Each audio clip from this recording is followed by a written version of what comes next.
Hey guys, Brady here, and I just saw Cars 3. Now I'm not gonna start off the review all cliched like most people say.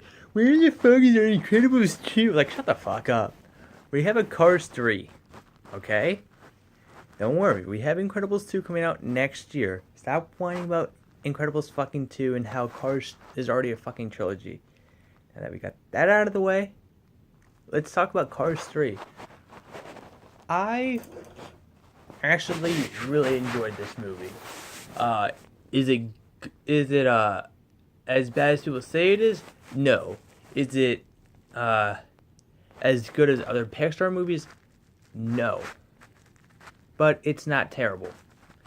Alright, so after getting into a nasty wreck, Lightning McQueen pretty much um goes to like these like Rusty's headquarters or whatever, and he now has to be trained by this yellow car, and yeah, it's pretty much like Rocky 3 in a way. That's what a lot of people are comparing it to, and it is a lot like one of the Rocky movies.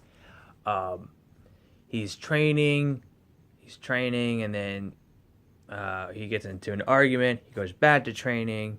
He meets an older race car, and then trains with that race car, and yeah, it's pretty much Disney Pixar's version of Rocky 8, I guess.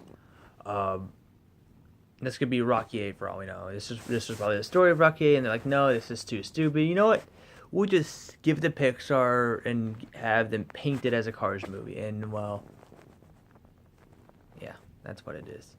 Um, but yeah, they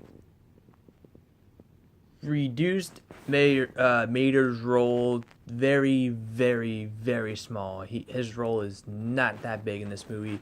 And it's probably because Pixar got a lot of backlash back in 2011 when Cars 2 came out. And like, we didn't like Cars. We didn't like Cars 2. You focused too much on Mater. Mater was actually my favorite character in the Cars movies. I did not enjoy the first Cars movie at all. I thought Cars was kind of boring. Did it need to be 2 hours long? No. Did they make it 2 hours long? Yes. Actually, that's a lie. They made it an hour and 57 minutes long. Approximately. That's what it says in the back. It's like approximately like an hour and 56, 57 minutes long. That is long for a G-rated kids movie.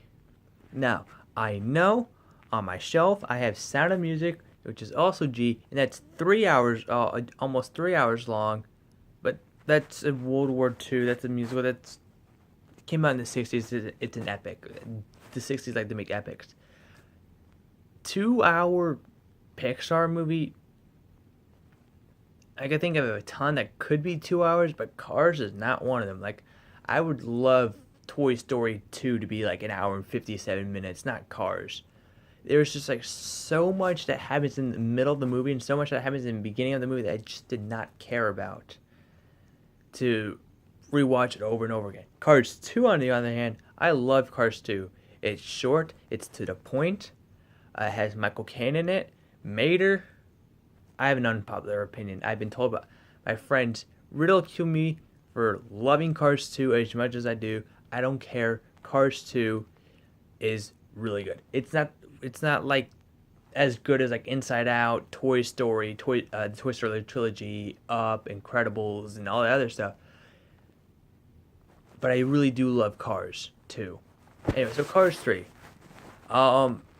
This is probably my second favorite in the Cars trilogy. I can't believe I'm calling it that now. It's Cars 2, Cars 3, then Cars.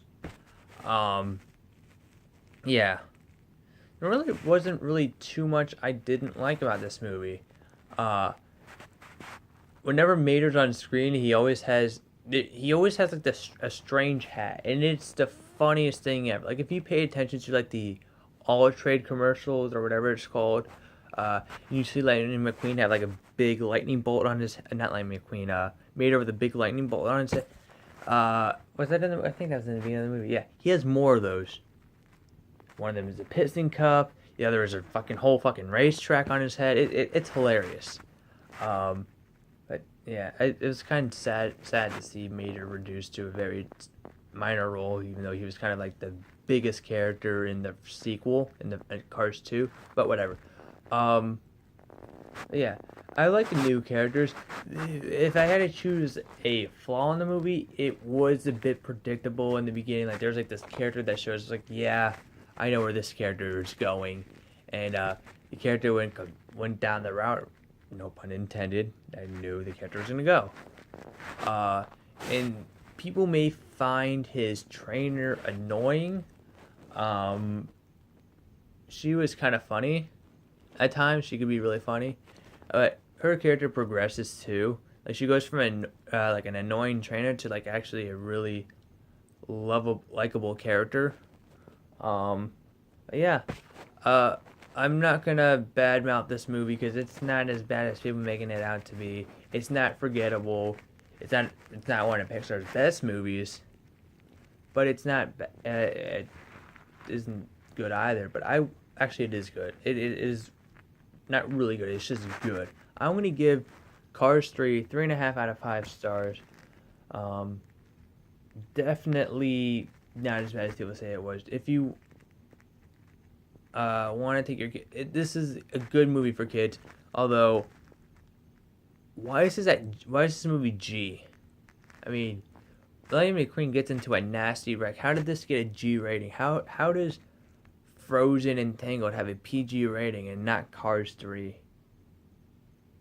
Why is that Finding Nemo is G rated but Finding Dory's PG? That is my question. Um, yeah. So yeah, 3.5 out of 5 stars. Go take your kids to go see this. Um, Although I don't think the kids will find the stuff in this movie funny, because I saw it with my friend earlier, and my friend and we were laughing hysterical. There's just so many random things that happen in this movie. Mater is a big example of some of the random shit that he does in this movie. Is hilarious.